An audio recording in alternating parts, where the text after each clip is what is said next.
আমরা বললাম আল্লাহ আমরা কি পাবো? আল্লাহ বলছেন কানাত লাহুম জান্নাতুল ফিরদাউস, যারা আমলে সালেহ করবে, যারা ঈমান আনবে, তাদের জন্য থাকবে জান্নাতুল ফিরদাউস।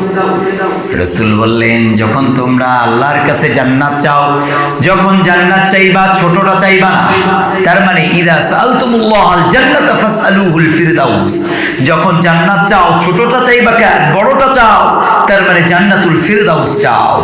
আল্লাহ বলছেন বান্দা পৃথিবীতে ঈমান এবং আমল নিয়ে দুনিয়া থেকে বিদায় নিয়ে আসবে, তোমার জন্য জান্নাত রেডি থাকবে। কিন্তু যদি কোনো মানুষকে ধোঁকা দেয়, তারে আল্লাহ ছাড় দিবে? কখনোই আল্লাহ তাকে ছাড় দিবে না।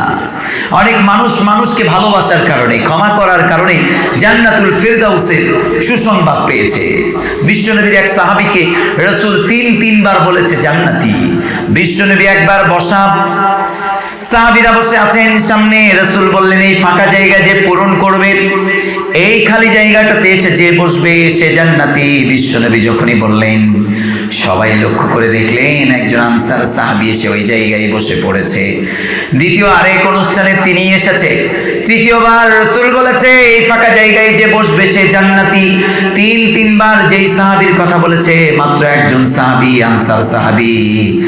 বিশ্বনবীর এক চালাক সাহাবী ছিলেন আব্দুল্লাহ ইবনে ওমর ইবনুল আস। তিনি তার বাড়িতে গেলেন, 3 দিনের মেহমান হলেন। হওয়ার পরে বললেন, ভাই আপনার কাছে এসেছিলাম, কিন্তু স্পেসিফিক আপনার কোনো আমল দেখতে পারি নাই। আপনি যেমন করে নামাজ পড়েন, আপনি যেমন করে ইবাদত করেন, আমিও করি।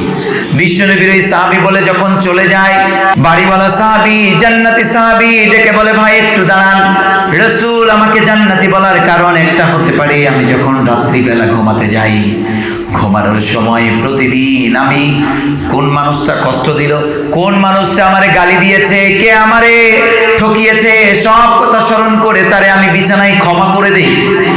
আর ওই ক্ষমা করার পরে বালিশের উপরে মাথা লাগিয়ে আমি ঘুমাতে যাই। এই গুণটার কারণে হয়তো রাসূল আমারে 3বার বলেছে জান্নাতি।